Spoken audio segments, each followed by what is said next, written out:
नमस्कार, मैं हूं प्रदीप कुमार। आप देख रहे हैं पॉलिटिकल आइडिया।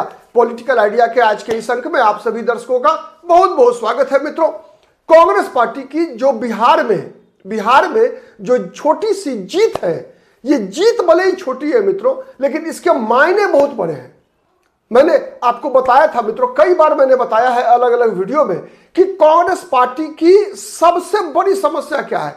कांग्रेस पार्टी अभी भी वर्तमान परिस्थिति में कांग्रेस अपनी समस्याओं को पहचान नहीं पा रही है। राहुल गांधी ने जब जब पहचानने का प्रयास किया है और उसके अनुसार आगे बढ़ने का प्रयास किया है, तो तथाकथित जो राहुल गांधी के समर्थक हैं, तथाकथित जो एक मीडिया का एक बहुत ही बड़ा वर्ग है मित्रों, वो तुरंत राहुल गांधी के विरोध में दावा यह करता है कि हम तो राहुल गांधी के समर्थन में हैं, हम तो गोदी मीडिया के खिलाफ हैं। लेकिन दरअसल वो कांग्रेस पार्टी का ही आप कह सकते हैं कि नुकसान करता है। मतलब कांग्रेस के खिलाफ ही ऐसा नैरेटिव तैयार किया जाता है जिसके अंदर राहुल गांधी को यह समझाने का प्रयास किया जाता है कि राहुल गांधी तो नासमझ है। राहुल गांधी ने अगर किसी क्षेत्रीय दल के सामने सरेंडर नहीं किया, चाहे वो बिहार हो चाहे किसी भी राज्य हो, तो दोष उस क्षेत्रीय दल के बदले में सीधा सीधा कांग्रेस के ठीकरे सर पर ठीकरा फोड़ दिया जाता है। अगर जहां कहीं भी जीत भारतीय जनता पार्टी की हो जाती है मित्रों, और अगर वहां कांग्रेस पार्टी ने किसी क्षेत्रीय दल के सामने आत्मसमर्पण नहीं किया, मतलब भीख नहीं मांगी कटोरा लेकर सीटों के लिए, उम्मीदवारों के लिए, तो वहां पर कांग्रेस पार्टी को अहंकारी बता दिया जाता है। और ऐसे जितने भी लोग हैं बताने वाले मित्रों, ये सब के सब दावा ये करते हैं कि वो गोदी मीडिया के खिलाफ है, तथाकथित गोदी मीडिया के खिलाफ है, और साथ ही वो अपने आप को राहुल गांधी का, कांग्रेस पार्टी का समर्थक बताने का प्रयास करते हैं। यह सबसे बड़ी एक दुविधा है। और ये चीजें भले ही मैंने जैसा बताया कि बिहार में जो पटना विश्वविद्यालय, चूंकि पटना विश्वविद्यालय एक ऐसा यूनिवर्सिटी है मित्रों जहां पर कि पूरे बिहार के स्टूडेंट्स आते हैं पढ़ने के लिए। अगर आप बात करेंगे बिहार में जितने भी विश्वविद्यालय हैं, हर विश्वविद्यालय में आप कह सकते हैं जैसे कि उस जिला, उस कमिश्नरी के विद्यार्थी ही अधिकतर 99% पढ़ा करते हैं। लेकिन पटना विश्वविद्यालय एक मात्र विश्वविद्यालय है बिहार का मित्रों जहां पर कि पूरे राज्य के कोने कोने से विद्यार्थी पढ़ने आते हैं। हर जाति वर्ग के लोग आते हैं, हर समुदाय के लोग आते हैं, हर क्षेत्र के, जिला के, हर भाषा बोलने वाले लोग आते हैं। इसीलिए पटना विश्वविद्यालय में एक मिनी बिहार आप देख सकते हैं। तो बिहार की राजनीति और विशेषकर बिहार का युवा क्या सोचता है, इसका आप कह सकते हैं प्रकटीकरण पटना विश्वविद्यालय छात्र संघ के चुनाव में हुआ, जिसमें कि मैंने बताया था 4 दशक के बाद मित्रों कांग्रेस पार्टी को, एनएसयूआई को इतनी बड़ी सफलता मिली थी। और इसके मायने क्यों बढ़े हैं मित्रों, ये बात समझिए। सबसे पहले मायने क्या बढ़े, जैसा मैंने बताया, मायने सबसे पहला बढ़ा इसलिए है मित्रों कि हर चुनाव दर चुनाव, आप याद कीजिए, आज से 4 महीना पहले बिहार में विधानसभा का चुनाव हुआ। हट जिद किसने किया मुख्यमंत्री बनने के लिए सीटों के मामले में, ठीक है, सहयोगियों की उपेक्षा किसने की, इन सब बातों की चर्चा नहीं हुई। चर्चा केवल यह होती थी कि राहुल गांधी ने अब तक तेजस्वी यादव को मुख्यमंत्री का उम्मीदवार क्यों नहीं माना। कांग्रेस पार्टी अपनी हैसियत से ज्यादा सीटें मांगती है। क्या हुआ पटना विश्वविद्यालय चुनाव में, हर पार्टी अलग अलग लड़ रही थी। राजद अलग लड़ रही थी, सीपीएम मतलब आईसा मतलब अगर हम बात करें महागठबंधन की मित्रों, तो बिहार में जो महागठबंधन था विधानसभा चुनाव के दौरान, उसमें 3 बड़ी पार्टियां थी। सबसे नंबर 1 राष्ट्रीय जनता दल, दूसरे नंबर पे कांग्रेस पार्टी, तीसरे नंबर पे सीपीआईएमएल थी या नहीं। आप बताइए कि पटना विश्वविद्यालय छात्र संघ का जो चुनाव हुआ है उसमें मायने क्यों बढ़े हैं, ये मैं बता रहा हूं। पटना विश्वविद्यालय छात्र संघ के चुनाव में कांग्रेस पार्टी के साथ साथ राजद भी लड़ रही थी, आईसा भी लड़ रही थी। गठबंधन नहीं था। अध्यक्ष और महासचिव दोनों पद एनएसयूआई ने जीता या नहीं, याद कीजिए। पिछला 2025 का पटना विश्वविद्यालय छात्र संघ चुनाव, कांग्रेस के छात्र संगठन एनएसयूआई ने ज्वाइंट सेक्रेटरी और कोषाध्यक्ष जीता था या नहीं जीता था। राजद को क्या मिला था, 1 पद मिला था, ठीक है। तो ये बातें मैं बताने का प्रयास कर रहा हूं कि जहां जहां कांग्रेस पार्टी ने अलग चुनाव लड़ने का प्रयास किया, अपने बलबूते पर लड़ने का प्रयास किया, तो एक कांग्रेस के सफलता की संभावना बढ़ जाती है। और लगातार अगर 2 चुनाव लड़ लिया अगर अलग से, तो कांग्रेस का पुराना वोट बैंक कांग्रेस के साथ वापस आ सकता है। ये बातें साबित हुई पटना विश्वविद्यालय छात्र संघ के चुनाव में। पिछली बार पूरा वोटर कांग्रेस के पास नहीं आया था, इस बार पूरे के पूरे अध्यक्ष और जनरल सेक्रेटरी 40 साल के बाद ऐसी 45 साल के बाद ऐसी परिस्थिति पैदा हुई मित्रों कि इन दो में से कोई एक पद कांग्रेस जीतने में सफल रही। और पहली बार हुआ जब दोनों पद अध्यक्ष और महासचिव दोनों कांग्रेस एनएसयूआई जीतने में कामयाब रही। तो एक सबसे बड़ी बात है, सबसे बड़ी बातें बता रहा हूं कि एक कांग्रेस जो जितने भी भारतीय जनता पार्टी विरोधी दल है उसमें Congress must lead from the front, यह मैसेज है। इस चुनाव का परिणाम का मायने जो मैं बता रहा हूं कि राहुल गांधी का आकलन 100% सही है, इसलिए कि बार बार अभी आप देख लीजिए क्या हो रहा है। India alliance should be led by Mamata Banerjee, कोई कह रहा है कि स्टालिन को लीड करना चाहिए, कोई कह रहा है कि अखिलेश यादव को लीड करना चाहिए। अब आप देख लीजिए, मतलब ये सभी लोग, जितने भी लोग ये नैरेटिव तैयार कर रहे हैं कि राहुल गांधी को नेता नहीं होना चाहिए, ममता बनर्जी को बनना चाहिए, केजरीवाल को बनना चाहिए, स्टालिन को बनना चाहिए, अखिलेश यादव को बनना चाहिए, ये सब कौन लोग हैं? दावा क्या करते हैं? ये दावा करते हैं कि ये सब बीजेपी के खिलाफ है, गोदी मीडिया के खिलाफ है, ये सब के सब राहुल गांधी का समर्थक होने का खुद को दावा करते हैं। अब आप बताइए कि ये लोग राहुल गांधी के समर्थक हैं या राहुल गांधी के डिस्ट्रॉयर हैं? क्या है बता दीजिए आप। जो लोग भी ये दावा करते हैं कि कांग्रेस को तो किसी कीमत पर सीपीएम के साथ या बहुत ही स्टाइलिश भाषा में बोलेंगे, ठीक है, और एक अलग मेकअप होगा इनका, लगेगा कि यार अंग्रेज का मतलब हॉवर्ड, मैं नाम नहीं लेना चाहता, ठीक है, ऐसे कई चेहरे हैं, नाम लेने पर विवाद हो सकता है, ऐसे कई चेहरे हैं अपने आप को बड़े बड़े तोप साबित करने का प्रयास करेंगे। लेकिन जमीनी हकीकत क्या है मित्रों? जमीनी हकीकत क्या? यह नहीं है कि पूरे देश भर में जो सबसे बड़ा बीजेपी का वोट बैंक है, बीजेपी के खिलाफ जो वोट बैंक है, जो किसी भी कीमत पर बीजेपी को हारते हुए देखना चाहता है, वो उसके लिए सबसे पहली प्राथमिकता कौन है बताइए? राहुल गांधी, ममता बनर्जी, केजरीवाल, अखिलेश यादव कौन है? आप बता दीजिए। लेकिन इस बातों से कोई मतलब नहीं है, कोई मतलब नहीं है। आज पटना विश्वविद्यालय छात्र संघ के चुनाव में क्या हुआ है कि दलितों ने, मुसलमानों ने एक साथ आकर वोट डाला है कांग्रेस के पक्ष में। एक दूसरी बातें बता रहा हूं। बिहार में आपको याद होगा विधानसभा चुनाव के दौरान याद होगा, पप्पू यादव लगातार इस बात को उठाते रहे, कांग्रेस पार्टी की तरफ से उठता रहा मामला कि समय आ गया है जब दलित, अति पिछड़ा जैसे समाज से आने वाले व्यक्ति को मुख्यमंत्री का उम्मीदवार बनाना चाहिए। सच है या गलत है? सच है ना? मतलब ये आकलन, मैं ये बात कर रहा हूं कि ये आकलन जो पप्पू यादव, राहुल गांधी, मतलब भाया एक राहुल गांधी टीम कह लीजिए का आकलन था कि तेजस्वी यादव के नाम पर बहुमत नहीं मिलेगा, तेजस्वी के नाम पर बहुमत नहीं मिलेगा। यह बात साबित हुई है, नहीं हुई? आरजेडी का यादव उम्मीदवार हार जाता है चुनाव। बीजेपी का यादव क्यों जीत जाता है?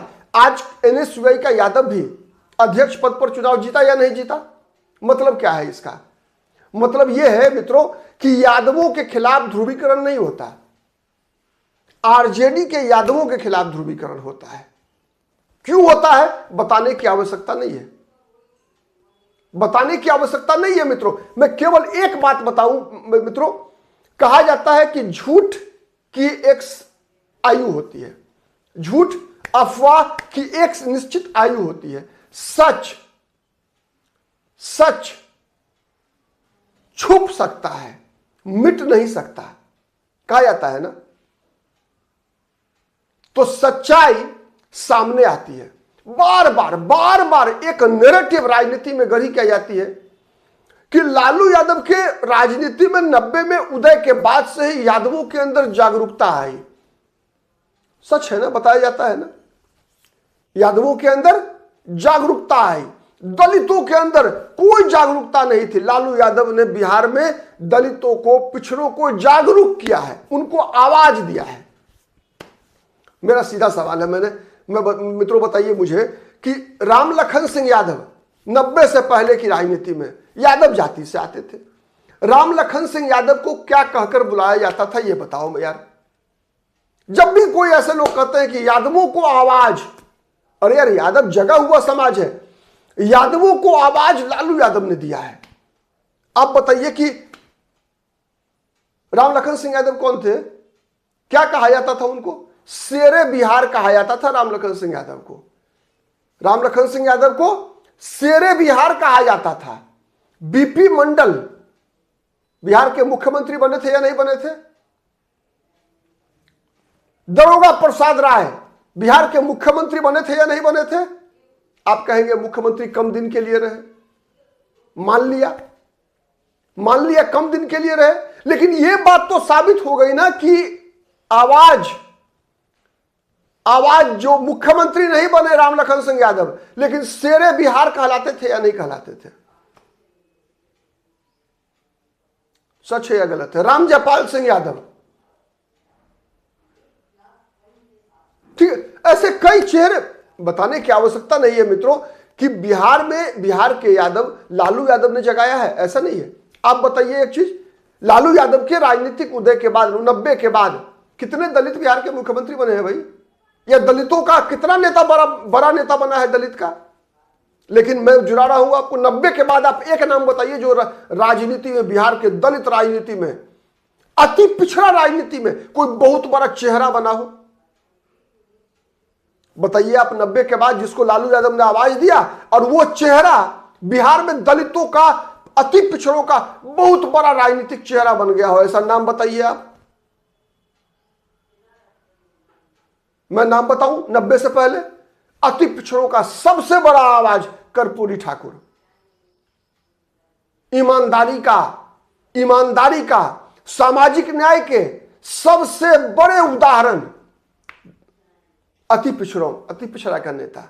बिहार में विपक्ष की राजनीति का वैकल्पिक चेहरा स्वर्गीय कर्पूरी ठाकुर। इससे बड़ा सामाजिक न्याय का कोई चेहरा रहा है क्या? कर्पूरी ठाकुर अति पिछड़ा, हजाम समाज, नाई समाज से आने वाला व्यक्ति, क्या जुबान नहीं था कर्पूरी ठाकुर में? दलित समाज पे आई है।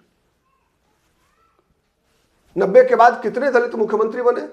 एक, जीतन राम मांझी 10 महीना 9 महीना के लिए, है ना, नीतीश बाबू की कृपा से।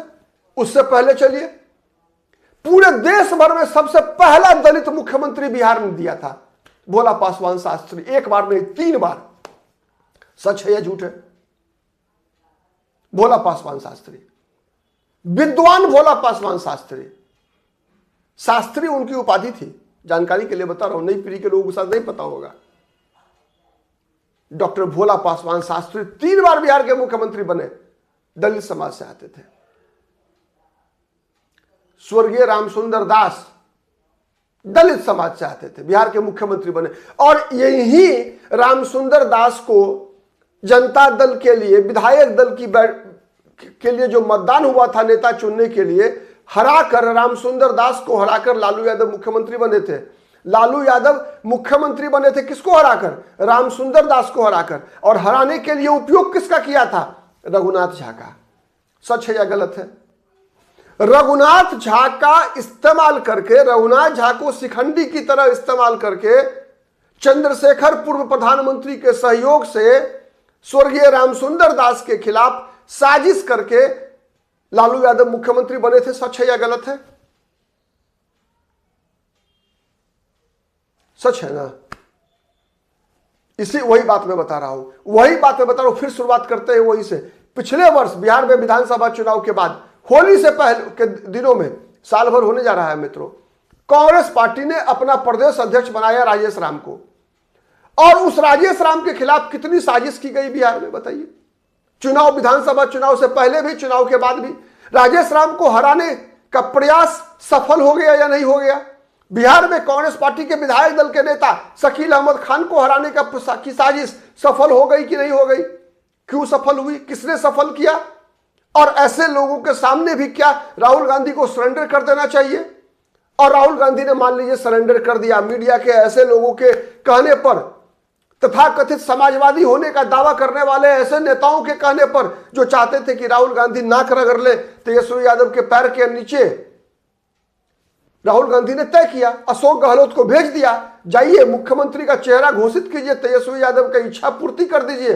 परिणाम क्या हुआ? ढाक के 3 पात। तेजस्वी यादव के नाम पर 25 सीट मिला या नहीं मिला? जबकि यदि मान लीजिए आप मुकेश सहनी के साथ साथ एक दलित, एक मुसलमान डिप्टी सीएम की घोषणा हो गई होती तो फिर क्या होता? लेकिन उसके लिए तैयार कौन नहीं हुआ? दलित मुसलमान को अगर डिप्टी सीएम का उम्मीदवार मुकेश सहनी के साथ साथ बना दिया जाता तो क्या स्थिति अच्छी रहती या नहीं रहती? इसीलिए मैंने कहा मित्रों, चुनाव छोटा है पटना विश्वविद्यालय का, लेकिन मायने बड़े इसलिए है कि पटना विश्वविद्यालय में पूरे बिहार के छात्र पढ़ते हैं। मायने इसलिए बड़े हैं कि पटना विश्वविद्यालय छात्र संघ के चुनाव में मतदाता केवल युवा होते हैं। मायने इसलिए बड़े हैं मित्रों कि कांग्रेस पार्टी के ये जो दोनों अध्यक्ष और जनरल सेक्रेटरी का चुनाव जीतने वाले उम्मीदवार दोनों के दोनों आरजेडी के खिलाफ, आयशा के खिलाफ चुनाव लड़कर और जीत कर आए हैं। ठीक है, मायने इसलिए बड़े हैं मित्रों कि ये जो अध्यक्ष पद का उम्मीदवार है और महासचिव पद की उम्मीदवार है जो जीती है, पप्पू यादव का आशीर्वाद प्राप्त है इनको, और तेजस्वी यादव पप्पू यादव को बिहार की राजनीति में नहीं देखना चाहते। क्यों नहीं देखना चाहते? इसलिए कि तेजस्वी यादव को लगता है कि कांग्रेस के पास तेजस्वी यादव का वोट बैंक खिसक सकता है। और यह बात भी प्रमाणित हुआ इस चुनाव में। यह बात भी प्रमाणित हुआ, और इसलिए भी इसके मायने बड़े हैं मित्रों कि पिछली बार कांग्रेस को उतनी सफलता नहीं मिली थी। पहली बार कांग्रेस लड़ रही थी, केवल ट्रेजरर और ज्वाइंट सेक्रेटरी जीती। इस बार ट्रेजरर और ज्वाइंट सेक्रेटरी कौन जीता? एबीवीपी। और कांग्रेस ने प्रेसिडेंट और जनरल सेक्रेटरी दोनों पद कांग्रेस एनएसयूआई जीत गई। और मायने इसलिए भी बड़े हैं मित्रों कि एनएसयूआई का जो अध्यक्ष पद का उम्मीदवार है वो यादव जाति से है। एनएसयूआई का जो अध्यक्ष पद का उम्मीदवार है वो यादव जाति से है, और जनरल सेक्रेटरी खुशी तिवारी ब्राह्मण है। यह भी एक बड़ा मायने रखता है कि कांग्रेस, मायने इसलिए बड़ा रखता है मित्रों, बड़ा है कि कांग्रेस एक किसी जाति, किसी एक धर्म की पार्टी नहीं रही। कांग्रेस को जाना जाता था एक मध्य मार्गी राजनीतिक दल के रूप में। मैं बोल रहा हूं फिर से, कांग्रेस जानी जाती थी एक मध्य मार्गी राजनीतिक दल के रूप में, पहचान थी। तो मध्यम मार्ग जिसका प्रचार कांग्रेस करती है कि हम मध्य मार्गी हैं, तो कांग्रेस को यह सबसे बेहतर सूट करता है। कांग्रेस सर्वसमावेशी होने का दावा कर सकती है ऐसे ही चुनाव परिणामों से और ऐसे ही प्रयासों से। आप क्या सोचते हैं? कमेंट करके बताइएगा। वीडियो पसंद आता है तो जरूर लाइक कीजिए, शेयर कीजिए, और जब आप कमेंट बॉक्स के अंदर देखेंगे एक ऑप्शन आता है हाइप का, हाइप भी कीजिएगा। और अब तक यदि पॉलिटिकल आइडिया को सब्सक्राइब नहीं किया है मित्रों तो सब्सक्राइब जरूर कीजिएगा। आज के लिए इतना ही, बहुत बहुत धन्यवाद।